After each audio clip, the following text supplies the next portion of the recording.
anti-immigrant feeling in the world and in the United States is because of unauthorized immigration. People seem to be insulted by illegal immigration and say that people have violated our laws, and that does damage to the rule of law. We also, because of unauthorized immigration, have serious hazards for people deadly hazards for people trying to get here, people who are easily exploited as a result of the network that they go through. They're subjected to unfair competition and unfair treatment in this country, and that tends to depress wages and working conditions for everybody in the country by suppressing wages and working conditions. And I think that for our democracy, one of the most important problems with unauthorized immigration is what it does to the unauthorized immigrants themselves. It is not good for a democracy to have large numbers of people living outside the protection of its laws, its polity, and its society. What recent evidence shows, research shows, is that illegal immigration causes permanent damage to the children of the families of unauthorized immigrants. And it also causes it makes it very difficult for immigrants to identify with the United States, and makes it hard for them to get educated, and even if they do get educated, it doesn't do a great deal to improve their condition because they have trouble finding jobs in the occupations that they train for. There's a very good article on that I commend to your attention in the Harvard Education Review last September, which documented the permanent problems that the families of illegal immigrants tend to suffer from. So when people say, well, it's not a problem, the reality is that it is a very serious problem. Now, the other problem that we've got is that we passed a bad law. And it's hard to enforce a bad law. And therefore, until we fix the law, and I'll mention how I think it ought to be fixed, it will cause a great deal of problems. We also do not do a very good job of administering any of our immigration laws, but especially of our economic immigration laws. Nobody's in charge of economic immigration in the United States. There's no high-level public official. In every other country, there are high-level, cabinet-level people in Canada and Australia, and a high-level person in the United Kingdom in charge of immigration, because those countries see that as an important part of their future and their future workforce. And they see managing that is extremely important. It's important to suppress the conflict and to take advantage of the huge opportunities that are presented by an immigrant population. And if you don't manage that well, it won't happen. And that's what most of those countries are trying to do. We also have perverse incentives in the administration of the system. We fund the USCIS 90% by fees, and you get bigger fees for expediting applications. So you have no incentive to deal with regular applications, and big incentive to deal with the ones that you get paid a lot more money for. And that means that you've got a perverse incentive for efficiency, and therefore you ought not to have that. Finally, there's no effective process to adjust immigration to the needs of the workforce and the economy. The way we do it with the H-1B and most other programs is by congressional mandate. You can imagine, if you want to, the problems associated with having something like immigration managed by the Congress. You can imagine how it would be to try to manage monetary policy without the Federal Reserve Board, or trade policy without the U.S. Trade Commission. The present cap, basic cap on the H-1B program was set in 1990. They've changed it some since then, but the basic cap, that 65,000, was then. There was a lot that happened in the economy since 1990. Other countries have flexible mechanisms to adjust the immigration flow every year or every quarter, rather than every decade or some length of time. And we also do not have very good data to make the adjustment, because we don't know how many people there are. We don't know how many illegal immigrants there are in the United States, and we don't know how many legal immigrants there are in the United States, what they're doing, what impact they're having on the economy. And until we know that, we're going to have great difficulty managing the system.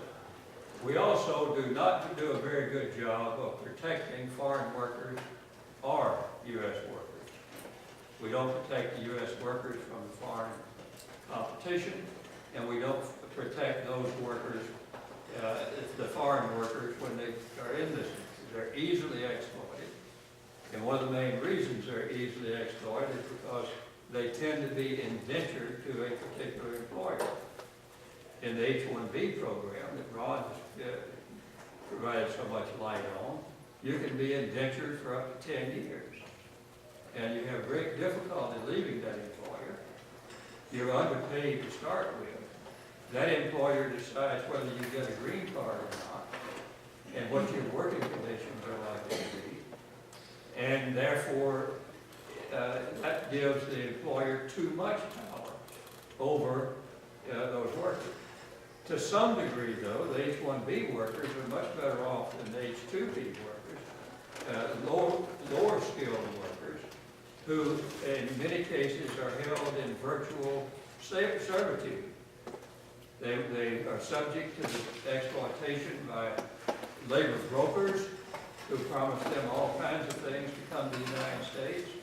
They mortgage their properties to get here. When they get here, they take away their travel documents, underpay them, make them virtual servants. We ought not permit that in the United States. In some of the programs, it's not just the fact that we got a bad law. It is the law is not enforced. Many of the abuses of both college-educated and less than college-educated workers are perfectly legal. In the L1 program for intra-company transfers, there's no wage test to be admitted to the United States. There's no requirement that you not displace American workers. There's no limit on the number that you can bring in. And a fairly common practice has been for the American workers who are being displaced to be required to train their foreign replacements as a condition of getting their severance pay. And that is not an uncommon practice at all. Now, the other question that we need to raise about all of that is, what should we do about it? You know, how should we go about fixing this system that is broken? Well, the first thing I would say is that we need to have comprehensive immigration reform. Why that? The main reason that it needs to be comprehensive is because no one thing will solve the problem. And one of the basic difficulties that we have is that people have got one solution: build a wall, get an ID card, build a fence along the border, enforce an employer authorization system. None of those things alone will do much to solve the problem. Why not? Well, first thing you need to recognize, of course, is it's very hard to make a legal system work as long as you got a large illegal system. Agricultural employers who complain a lot about not getting foreign workers have no limit on the number of foreign workers they can bring in, but they don't bring many in. Why not? Well, they've got an abundant supply of unauthorized workers that are cheaper. You don't have to provide housing. You don't have to meet all the regulations. So unless you deal with unauthorized immigration, it's going to be hard to have a legal system. You say build a fence along the border. All you would do, if in the first place, it's not sensible to build a fence all along the border. But even if you did, you wouldn't halt illegal immigration in the United States. Why not? Well, about half of the people now who come in, who are illegal immigrants in the United States, came in with visas. We have about 50 million people come into the United States every year. We don't know how many of those people are going to stay here or not. Many come with student visas, tourist visas, all kinds of other visas. So if you don't control that system, you're not likely to be able to control illegal immigration at all. And therefore, it needs to be comprehensive. Now, let me put this in context. What are the things that you need to do up front before you get comprehensive immigration reform? I think the first thing we ought to do is put somebody in charge of immigration, and especially somebody in charge of economic immigration in the United States, like they do in every other country. Some high-level person with the authority to administer an efficient system and to start administering an efficient system. Get the staff together and others to do it. We can debate where it needs to be done. I would do it in the Labor Department. It's economic immigration, but it certainly should not be in the Department of Homeland Security. The Department of Homeland Security, it's not a law enforcement problem. This is a labor market problem. And therefore, people who deal with labor markets are people in the Labor Department, if they had the people to do it. The second thing I think we ought to do is to develop a guiding strategy for our economic policy, and then have immigration as a part of that strategy. For example, you actually only have two choices about economic strategy, basically. You can either decide that you're going to compete with wages or cost, or you decide you're going to compete with high value added. What we're doing is cost. We're competing with wages, which is a losing proposition, because Mexican wages are no more than 1/3 of ours. Chinese wages are no more than 1/10 of ours. Mexico is losing labor to losing jobs to China. There will always be somebody with lower wages. But the outcome of that process is lower and more unequal wages, which is what we're getting. And not many economists believe that's a sustainable scenario.